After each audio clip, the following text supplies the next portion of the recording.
coming together for the first time for a debate that will make a real difference.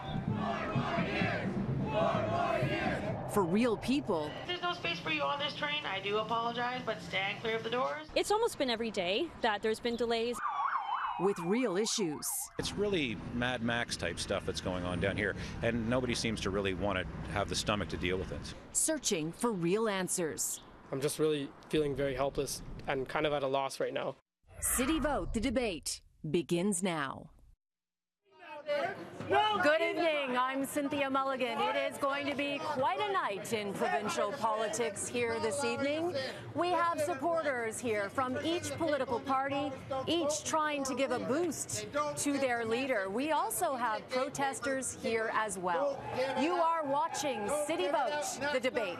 This is the very first debate ahead of the upcoming provincial election, which is exactly 1 month from today. So, come on in. I'm going to show you around. Now, whether you are watching us on City News, citynews.ca, Facebook, Twitter, or listening to us on the radio, welcome to our home here at Yonge Dundas Square in the heart of Toronto.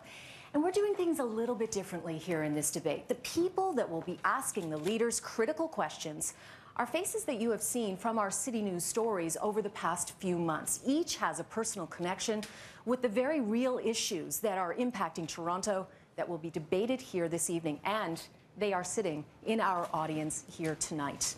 I want to show you this here. This is a 360 camera. You can be your own director. Go to City News Facebook page, and you can decide what you want to watch within this space when, as it happens live. Now, I am going to introduce you to each of our leaders who are here with us tonight. First, we have Andrea Horwath, the leader of the NDP, Kathleen Wynne, the leader of the Liberal Party, and Doug Ford, the leader of the PC Party. Welcome to all of you. Thank you. Thank you. Are you ready? We're ready. All right, we're about to get started. Now, we have done a random draw, which determines the order that the leaders are standing, as well as the order of the questions and who will answer the questions when. Now, let's get down to those questions. As I was telling you, we have people in our audience, 6 in total, who have formulated their own questions. The leaders know the topics. They do not know anything beyond that. And the other thing that we're doing here tonight is we are giving the leaders a chance to put one of their opponents on the hot seat. Each leader will ask the person of the choice a question. We do not know what that question will be.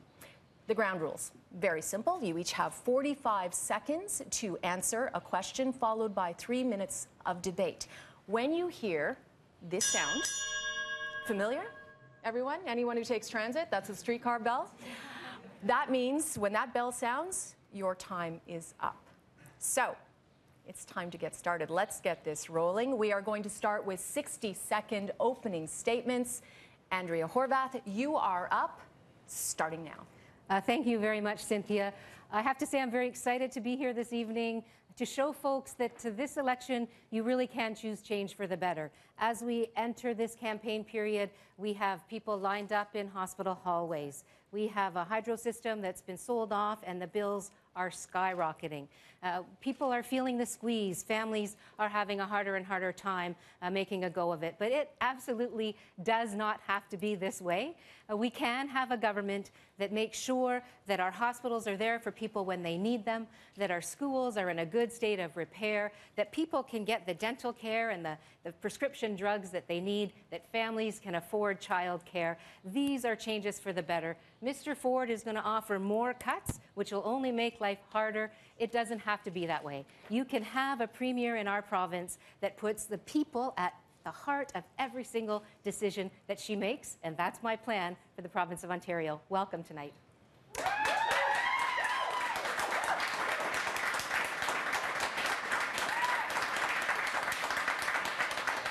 All right, Kathleen Wynne. Thank you very much, and thank you everyone for being here, and all of the folks at home. Thank you for watching. When I came into this office in 2013 and then was re-elected in 2014, I made a commitment to the people of Ontario that I would build this province up, and I've been doing that every single day.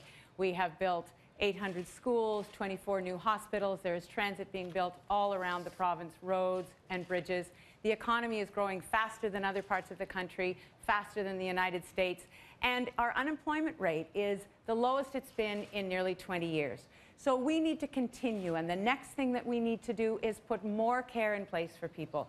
People who are looking for mental health supports for their children, folks who are looking for childcare, people who are looking for care for their elderly parents. Those care pieces need to be in place, and that's exactly what our platform lays out. There's a very stark contrast that people are going to see in this election. It's a contrast between a care plan and a cut plan that Doug Ford is bringing forward. That's the choice. And that's time. Doug Ford. Yeah, thank you. After 15 years of Liberal mismanagement, scandal, and waste, it's time for change. We have seen this Liberal government make sure that they've taken care of their Liberal insider friends and Liberal insiders, lobbyists. But we can tell you one thing, my friends. We will make sure we bring government that's going to respect the taxpayers. You know me, I'm for the little guy. I will make sure my priorities are reducing the wait times in hospitals, straightening out the hydro mess, creating good paying jobs, and putting money back into your pocket. I will bring accountability, transparency, and integrity back to the people of Ontario. We will make sure we run a government for the people. Time for change.